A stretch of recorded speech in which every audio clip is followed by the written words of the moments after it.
Alors, lorsqu'on dit ISO 9001, donc il y a deux dimensions. Il y a la dimension, bien sûr, exigence, là où on va trouver l'organisme doit faire, doit mettre en place, je ne sais pas quoi, mais il y a une autre dimension, c'est les principes de management de la qualité. Lorsqu'on dit principe, c'est pas des trucs qui sont auditables, mais ils doivent être démontrés lors des audits. Et finalement, ces principes-là, ils vont former les pierres angulaires sur lesquelles on va bâtir et on va mettre en place notre système management de la qualité. Et ces principes-là qui vont nous rassurer par après, par rapport à l'amélioration et par rapport au fondement de ce qu'on a mis en place. Alors, les principes de management de la qualité. Premier principe, orientation client. Deuxième principe, leadership. Troisième principe, implication du personnel. Quatrième principe, approche, processus. Le cinquième principe, l'amélioration. Le sixième principe, c'est la prise de décision fondée sur des preuves. Et le septième principe, c'est management des relations avec les parties intéressées. Donc, je répète, orientation client, leadership, implication du personnel, approche processus, amélioration, prise de décision fondée sur des preuves et management des relations avec les parties intéressées. Ces sept principes-là, ils doivent être bien compris, ils doivent être bien assimilés pour bien, par après, mettre en place un système management de la qualité. Ce qu'on va voir aujourd'hui, ce qu'on va essayer de voir, c'est de décortiquer, c'est d'essayer de comprendre, de s'approfondir dans le premier principe, orientation client. Lorsqu'elle nous dit la norme, orientation client, qu'est-ce que ça veut dire? Qu'est-ce qu'elle veut nous dire, la norme, par principe orientation client? Alors, donc qu'est-ce qu'elle nous dit la norme? Les organismes dépendent de leurs clients. On est tous d'accord que la raison d'être d'un organisme, c'est l'existence de ses clients. Si jamais le client il va disparaître, donc il n'y a plus de raison de l'existence de l'organisme. Donc réellement, les organismes, ils dépendent de leurs clients, ou bien on va dire des bénéficiaires de façon générale. Alors, il convient donc qu'ils, c'est-à-dire les organismes, qu'est-ce qu'ils doivent faire? Comprendre les besoins présents et futurs. De qui? Du client, bien sûr. Comprennent les besoins présents et futurs du client. Satisfassent leurs exigences. Essayer de satisfaire les exigences des clients. Et sans forcer d'aller au-delà de leurs attentes. S'il y a lieu, si on peut, en tant qu'organisme, on doit s'enforcer de dépasser les attentes du client. Alors, maintenant les amis, on va faire une petite simulation. Mettez-vous à la place d'un client qui souhaite acheter quelque chose. Et on est toujours dans des situations, là on est des clients. On veut acheter un smartphone, on veut acheter, je ne sais pas, un service d'hôtellerie, un service de transport, on veut acheter un produit électroménager, on veut acheter des produits alimentaires. Alors, généralement, lorsque le client il va penser à acheter quelque chose, un produit ou un service, il va penser à quoi? Vous pouvez utiliser l'option lever la main et on va essayer de vous accorder la parole. Il va penser à quoi? Généralement, lorsque vous décidez, vous avez l'intention d'acheter quelque chose. Vous pensez à quoi généralement?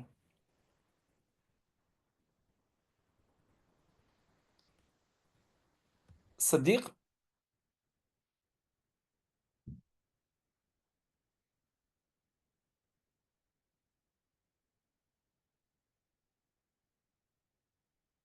c'est-à-dire, Établir le son. J'ai dit, on oui. pense tout de suite, Mhm. on pense à un besoin dans l'immédiat ou dans un futur proche. Ça peut être dans l'immédiat ou bien dans un futur proche. Je veux acheter Voilà. par exemple un smartphone. Je Voilà. souhaite acheter un smartphone. Donc généralement, je vais penser à quoi? Ben, comment choisir, par exemple? Qu'est-ce que, C'est-à-dire sur quelle base? Voilà, sur quelle base on va qu'est-ce que je choisir? choisis, bien sûr, et je commence à à réfléchir. À quoi, qu'est-ce qu'il va me faciliter le smartphone? Qu'est-ce qu'il va prendre comme enfin, mémoire? Qu'est-ce que je vais Ah, améliorer, quoi? Comment donc, faire, comment l'utiliser, quoi? voilà, donc Je je commence commence par à là. penser un peu par rapport à la qualité du produit que je vais acheter. Voilà, déjà, en La premier lieu. qualité. Oui, Par exemple, j'aurai besoin d'une certaine capacité pour recevoir des emails, j'aurai besoin de certaines voilà, résolutions par rapport à la caméra photo, par rapport à pas mal de choses, voilà. le poids et tout Des ça. Et tout applications, ça, oui. ça fait partie des applications que je peux Ouais, mettre sur mon smartphone, la voilà, sécurité et ainsi de suite. Donc, je vais voilà, penser un peu à la dimension qualité du produit. Et si jamais oui. je vais acheter un service, donc je vais penser à la qualité de service, ou bien le service principal que je vais acheter. Par exemple, je veux acheter un service de réparation pour ma voiture. Je veux acheter un service de transport, un service de tôlerie. Donc, je vais penser à la qualité du service en soi. OK. Est-ce que je vais penser à autre chose, autre que la dimension qualité du produit?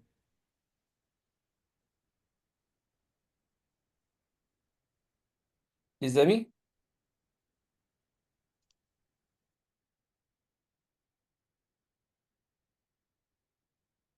vous pouvez utiliser l'option lever la main. Mohamedou Fane,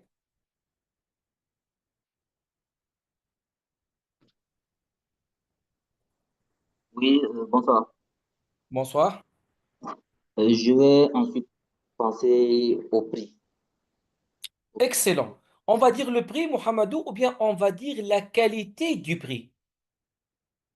Parce que ça peut être le prix en soi. Ça peut être la qualité du prix. Parce que, par exemple, si jamais le smartphone que je souhaite acheter, je le trouve à 500 000 francs chez un revendeur, mais je le trouve chez un autre revendeur à 600 000 francs, mais avec modalité de paiement. Je peux payer 60 000 francs chaque mois. Et moi, je suis salarié. Ça me convient de payer par mensualité. Donc, probablement, je vais opter vers les mensualités. Donc, on va dire la qualité du prix. Ça peut être le prix en soi, ça peut être les modalités de paiement, ça peut être les remises, ça peut être les points merci, ça peut être les ristournes.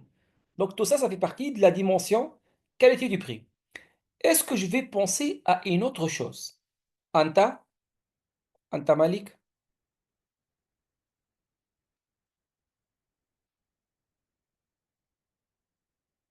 autre que la dimension Oui, qualité du bonsoir. produit? Bonsoir. J'aimerais dire, est-ce que si on parle de qualité du prix, est-ce qu'on va Mhm. penser, est-ce qu'on ne va pas penser au coût de la qualité? Oui, bien Ou bien le sûr. coût de la qualité Le coût- va n- n- directement Non, je ne vais impacter. pas penser au coût de la qualité. Moi, je ne suis pas le fabricant, je suis l'acheteur. Je vais penser D'accord, au coût de ce que je vais acheter.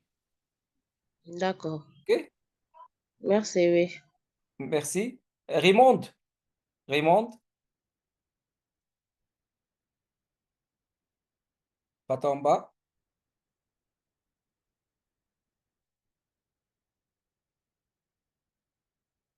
Sinon, Loïc,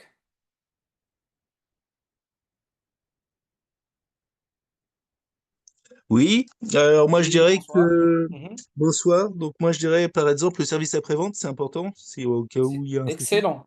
Le service après-vente, tout ce qui est livraison, tout ce qui est disponibilité déjà du produit sur le marché. Je ne veux pas attendre, par exemple. Tout ce qui est réactivité face à mes demandes, tout ce qui est prise en charge de mes réclamations ou bien de mes demandes. Donc, on va dire tout ça, c'est la qualité des services associés. Les services associés au service principal que je vais acheter ou bien au produit que je vais acheter.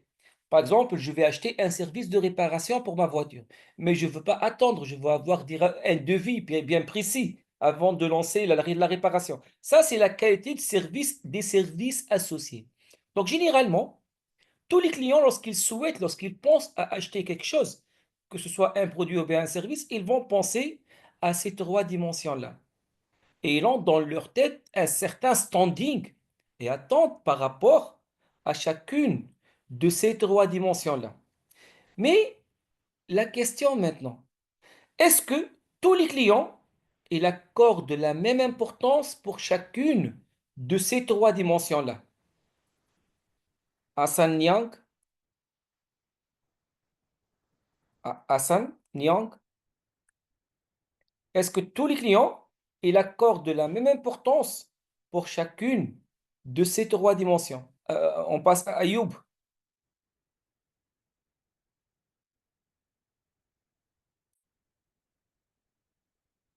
Ayoub. Sinon, Loïc. Oui, alors Oui. donc moi je pense que non, en fin de compte, c'est lié aussi à l'utilité et l'utilisation qu'on va faire du produit après. Des fois, ça Donc, peut être le prix, des fois, ça peut être le prix si on n'a pas. si ma situation financière elle n'est pas très confortable, donc je vais accorder beaucoup d'importance à la dimension qualité du prix. C'est ça. Et par contre, si derrière on veut avoir un confort, si le moindre souci, on a besoin d'avoir une réparation tout de suite ou avoir une continuité de Voilà, service, si mon besoin il est urgent, donc je ne vais pas accorder beaucoup d'importance à la qualité du produit ou bien à la qualité du prix. Je veux une réparation urgente. tout à fait. Donc là, il y a un quatrième paramètre qui va apparaître qui s'appelle l'importance relative qu'il accorde le client à chacune de ces trois dimensions.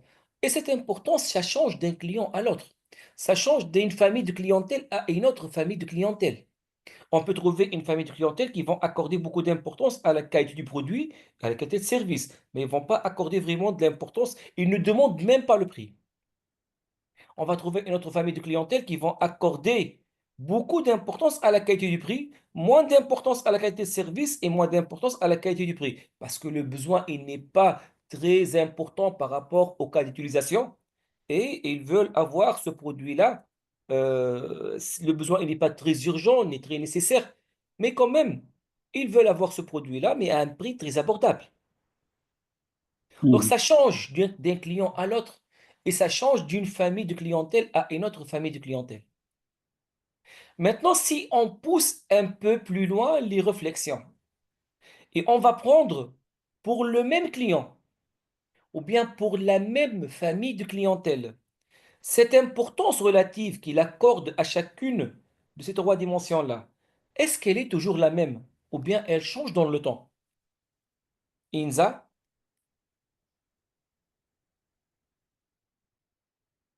Oui, Inza, bonsoir tout le monde. Oui, bonsoir, bonsoir tout le monde. bonsoir. Oui.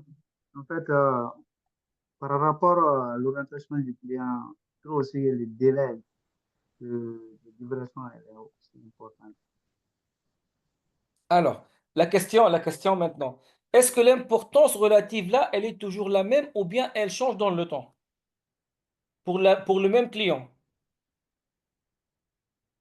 Elle change dans le temps, oui, pour le Elle même change client. dans le temps et elle peut changer en fonction de pas mal de choses. Ça peut changer en fonction de ma Ouais. situation financière.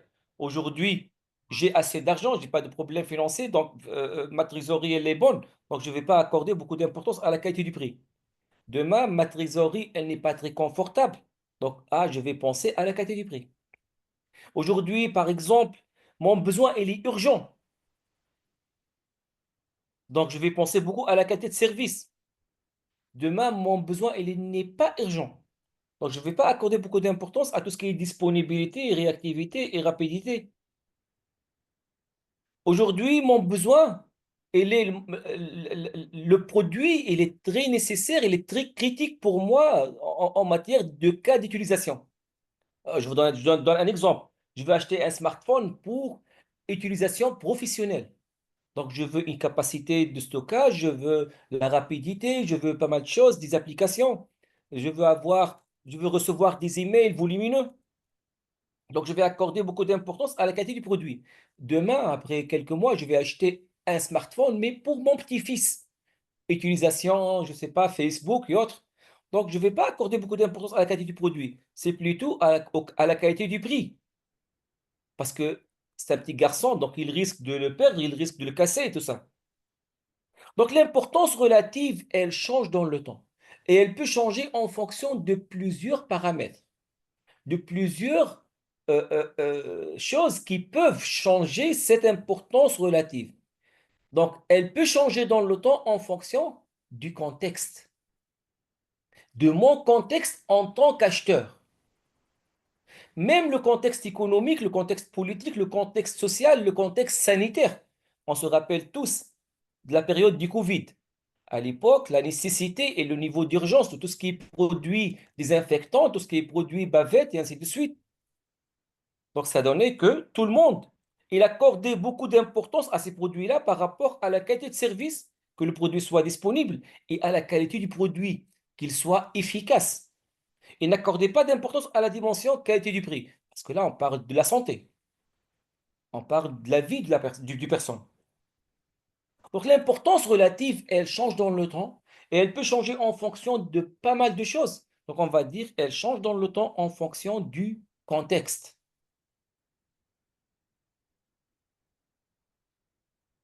Alors, et c'est pour cela que la norme, vous allez voir par après avec M. Abdelazzer, dans la version 2015, les exigences, ils commencent généralement à partir du, du chapitre 4, elles commencent par l'analyse du contexte.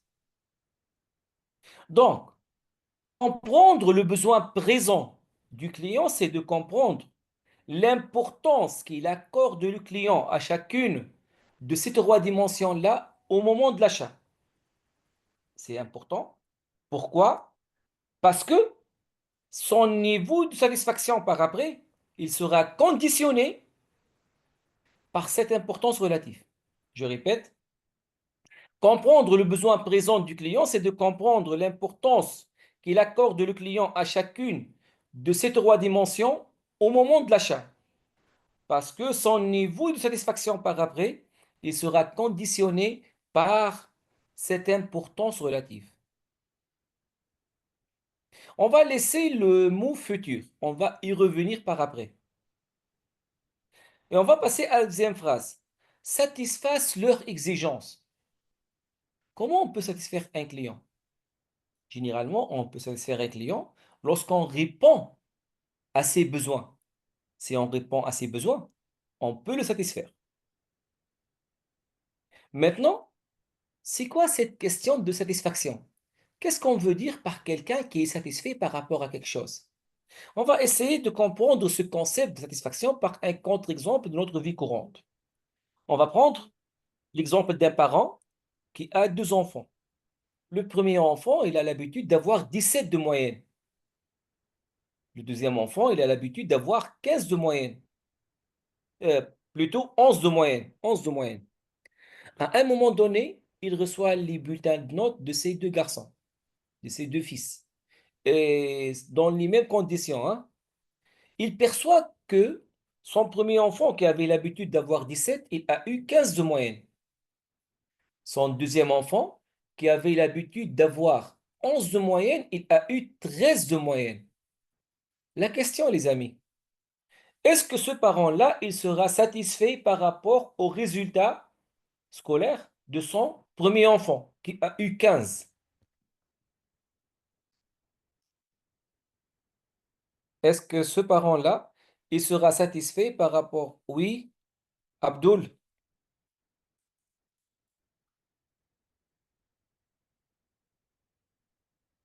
Vous pouvez activer le micro, Abdul?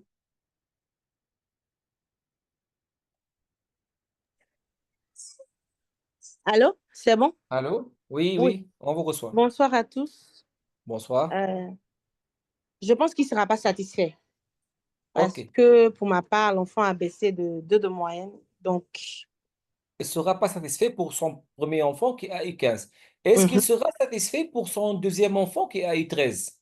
forcément, parce que lui, il a progressé Il a progressé par rapport à quoi? par rapport à sa moyenne précédente qui est 11. Ah, donc là, il y a un standard. Mhm, Et ce standard-là, ça représente les attentes du parent. mhm, C'est ça ou non? Donc, exactement. il a progressé par rapport à son standard, le deuxième enfant. Mhm, c'est ça, Alors que le premier enfant, il a régressé par rapport à son standard. c'est ça.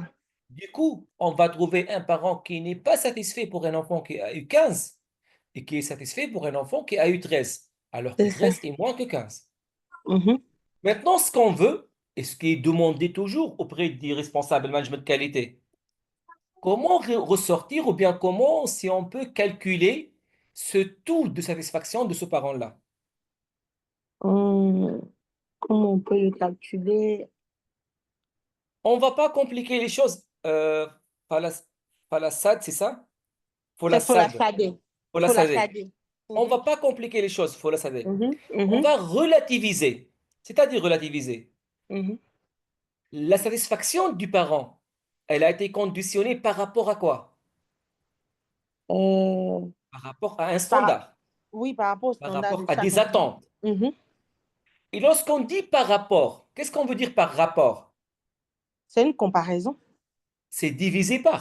Mhm. Mathématiquement parlant, dans les équations de dimension mathématique, c'est divisé C'est ça. par. Divisé par. Donc, on va trouver que la satisfaction égale perception, ce que j'ai trouvé, divisé par à quoi je m'attendais.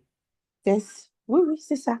Ce que j'ai trouvé pour le premier enfant, c'est 15, C'est 15. divisé par 17. Mhm, Donc là, on parle d'un taux de 80%. On mhm, parle de quelqu'un qui est satisfait si jamais on est dans les 100%. mhm. Alors que pour le deuxième enfant, si on calcule la perception, qu'est-ce qu'elle a trouvé? On a trouvé 13 13 et on attendait divisé par 11. combien? 11. 11. Un peu plus peut-être, mais les attentes, c'est 11. C'est Mhm. calibré aux alentours de 11. De Donc 11. 13 divisé par 11, ça donne 117%. Ça Mhm. explique pourquoi le parent il est satisfait pour un enfant qui a eu 13 et il n'est 13 pas et. satisfait pour un enfant qui a eu 15. Mhm. C'est comme ça que la subconscience de ce parent-là a calculé la satisfaction. C'est ça. Alors, maintenant, si on revient aux 3 dimensions qu'on a citées tout à l'heure, Mhm. qualité du produit, qualité du prix et qualité de Et service. qualité de service. C'est Et ça. on introduit ce qu'on appelle l'importance Pourtant, relative. On va trouver la fameuse équation satisfaction des clients. S, satisfaction client, égale l'importance qu'il accorde le client à la dimension qualité du produit fois sa perception en termes de produit divisé par attente en termes de produit, plus l'importance qu'il accorde le client à la dimension service fois sa perception en termes de service divisé par ses attentes en termes de service, plus l'importance qu'il accorde le client à la dimension prix fois sa perception en termes de prix divisé par les attentes en termes de prix. C'est pas très compliqué du tout. C'est la somme pondérée des perceptions divisées par les attentes. On va essayer d'appliquer ça via un simple fichier Excel. Alors, j'ai préparé là un petit fichier Excel. Je vais vous l'expliquer. Mhm. Je vais vous faire l'exercice rapidement. Et après l'intervention de M. Abdelrazak, vous pouvez par après poser des questions. Alors, là, j'ai mis les 3 dimensions, qualité du produit, qualité du prix, qualité de service. J'ai mis l'importance, la perception, les attentes qu'on va définir ensemble. Le scénario, par la suite, on va faire les calculs, hein. Le scénario, c'est qu'on a un client dans le domaine agroalimentaire qui nous appelle pour un projet qu'il a réussi à signer avec une marque internationale. Il nous a appelé pour discuter le contrat. Nous, on fabrique les produits d'emballage. Et lui, il a signé un contrat avec une très grande marque dans le domaine agroalimentaire. Nous, on fabrique les produits d'emballage. Il nous a fait appel pour discuter euh, les, euh, discuter la préparation des produits d'emballage pour son projet. Alors, j'ai discuté avec le client. Il m'a dit que c'est très stratégique pour lui ce projet-là. Il m'a dit qu'il aurait des pénalités de retard en cas de retard de livraison pour son client. C'est une marque internationale. Il a de la marge. C'est ce que j'ai compris à partir de la discussion avec lui. Donc là, qu'est-ce que je vais faire? Je vais répartir les 100 points entre la dimension qualité du produit, qualité du prix et qualité de service. En termes d'importance, je vais donner actuellement 60 points pour la qualité du produit, je vais donner 10 points pour la qualité du prix et je vais donner 30 points pour la dimension qualité de service. C'est à partir de ce que j'ai essayé de cerner et de comprendre suite à ma discussion avec mon client. Alors, donc, la qualité du produit elle est 2 fois plus importante que la qualité de service. parce que de toute façon, il m'a dit qu'il va stocker, qu'il va prendre les mesures de sécurité en termes de stock pour ne pas être en rupture. C'est un produit dans le démarrage, donc il ne veut pas faire des bêtises ou bien des gaffes de non-conformité, au moins pendant cette période de démarrage. Donc actuellement, la qualité du produit elle est très très importante. Alors, ça c'est par rapport à l'importance. Attention, cette importance, elle n'est pas figée. Elle peut changer dans le temps. Aujourd'hui, elle est de la sorte, demain les choses elles peuvent changer. Demain, peut-être la pénalité de retard, elle va augmenter. Donc là, les 30%, ils vont augmenter. Peut-être son client à lui, il va, je ne sais pas, tel que maintenant, par exemple, si son client, il est américain. Et les Américains, ils ont fait des frais supplémentaires par rapport à tout ce qui est frais douaniers. Donc là, ça peut changer. Parce que la qualité du prix, par après, elle sera un peu plus importante que 10%. Donc, l'importance, elle n'est pas toujours la même. Elle peut changer dans le temps. Et c'est à moi de l'actualiser en fonction de la veille que je mets en place. En termes d'attente, il s'attend à ce que 80% des produits que je livre soient des produits confort. En termes de prix, il s'attend à ce qu'il aurait 5% de remise, toutes factures confondues. En termes de service, il s'attend à ce que 80, on va dire 72% des produits soient livrés dans les délais. Ça, c'est les attentes. Et les attentes, ils peuvent être demandés carrément auprès du client. Là par rapport à la dimension importance, ça, parfois, je peux le demander, parfois non. Mais pour la dimension attente, ça, peux le demander carrément. Maintenant, après quelques mois de travail, je veux statuer sur la perception. Je demande tout ce qui est bon de livraison, bon de retour. Je trouve que seulement 70% des pièces ont été acceptées. Donc, 60, 30%, elles ont été refusées. Il s'attendait à 5, alors il a eu 6% de remise. En termes d'attente, en termes de qualité de service, il s'attendait à ce que 72% des commandes soient livrées dans les délais. Moi, j'ai fait de mon mieux. Alors, on va mettre là 70. 70. Et là, on va mettre 72% des commandes ont été livrées dans les délais. Maintenant, la satisfaction. On va calculer chaque dimension à part. Qu'est-ce qu'on a dit? Satisfaction égale perception, ce qu'il a trouvé par rapport à quoi il s'attendait. La deuxième égale perception divisé par les attentes. La troisième, perception divisé par les attentes. Et là, je vais appliquer la formule. Je vais multiplier chaque résultat par l'importance relative. Égale résultat multiplié par l'importance relative. Égale résultat multiplié par l'importance relative. Égale résultat multiplié par l'importance relative. Et là, je trouve que réellement, actuellement, mon client, il est à 95% de satisfaction. Si je fais, par exemple, là, la moyenne des trois résultats, je vais trouver 103%. Alors que la réalité de la chose, c'est que mon client, il est à 95% de satisfaction. Il n'est pas à 100%. Donc là, c'est l'équation de satisfaction des clients. Il est presque satisfait, mais il n'est pas satisfait. Alors, on revient maintenant à notre principe. Qu'est-ce qu'elle nous dit la norme par après? Sans forcer d'aller au-delà de leurs attentes. Donc déjà, la norme là, elle veut que je dépasse les 100%. Elle veut s'enforcer d'aller au-delà des attentes des clients, c'est-à-dire, autrement dit, c'est de s'enforcer, de dépasser les 95% et d'aller à 100%, voire plus. Là, qu'est-ce qu'on peut faire par exemple? On peut, par exemple, renforcer les contrôles qualité. Et là, je peux aller jusqu'à 80% des produits que je livre, soit des produits confort. Ou bien, je ne vais pas renforcer les contrôles qualité, mais je vais faire des remises supplémentaires. Et là, je peux aller à 103% aussi. Je peux faire autre chose. Je peux recruter un coordinateur logistique qui va s'occuper des commandes de ce client-là. Je peux aller à 90% des commandes livrées dans les délais.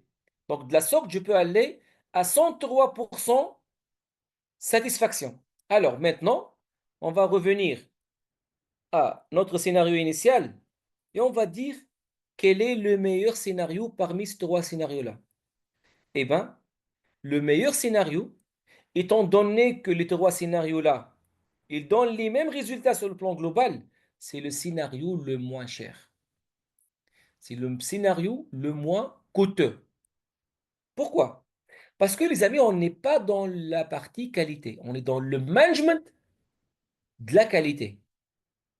C'est de savoir comment investir intelligemment le minimum d'argent pour avoir le maximum de satisfaction. Pourquoi? Parce que lorsque, là je parle principalement des entreprises à but lucratif, lorsque je vais monter une, je sais pas, une entreprise, donc il n'y a pas que le client, il y a d'autres parties intéressées, entre autres les actionnaires. Et si jamais je ne vais pas être rentable, donc les actionnaires, ils ne vont pas accepter ça. Ça s'appelle le triangle d'or, c'est-à-dire comment bien gérer entre la qualité du produit, la qualité du prix et la qualité du service, ou bien des services associés, pour avoir, avec le minimum d'investissement, le maximum de satisfaction. Regardez les amis, qu'est-ce qu'on a gagné par la compréhension du besoin présent du client? On a gagné que on a bien maîtrisé le niveau de satisfaction de notre client. On sait comment on calcule son niveau de satisfaction et on sait comment on va investir intelligemment pour garantir le maximum de satisfaction avec le minimum d'investissement. Donc là, on n'est pas en train de gaspiller notre argent, on n'est pas en train de tomber dans la surqualité. Encore, notre clientèle, ils sont satisfaits, donc ils vont payer leur facture, ils vont me rapporter d'autres clients. Donc, en totalité, on a garanti la rentabilité pour notre organisme. La compréhension du besoin présent, elle me garantit la rentabilité. Maintenant, c'est la compréhension du besoin présent, elle me garantit la rentabilité. La compréhension du besoin futur, qu'est-ce qu'elle va me garantir? Elle va me garantir la pérennité. Parce que dès maintenant, je dois penser aux besoins de mes futurs clients et bien aux besoins futurs de mes clients pour ne pas être dépassé par la concurrence et par le marché. Et on se rappelle tous pratiquement de la marque Nokia, qui était leader sur le marché en matière de téléphone portable. Mais maintenant, avec les smartphones, elle a presque disparu. Pourquoi? Parce qu'elle a bien maîtrisé le marché par la compréhension du besoin présent. Quelque chose qui est robuste, pas cher, je ne sais pas quoi. Mais elle n'a pas fait attention à tout ce qui est besoin futur, les smartphones et la génération connectée. Du coup, maintenant, elle a presque disparu du marché des smartphones. Donc ça, c'est le premier principe, orientation client.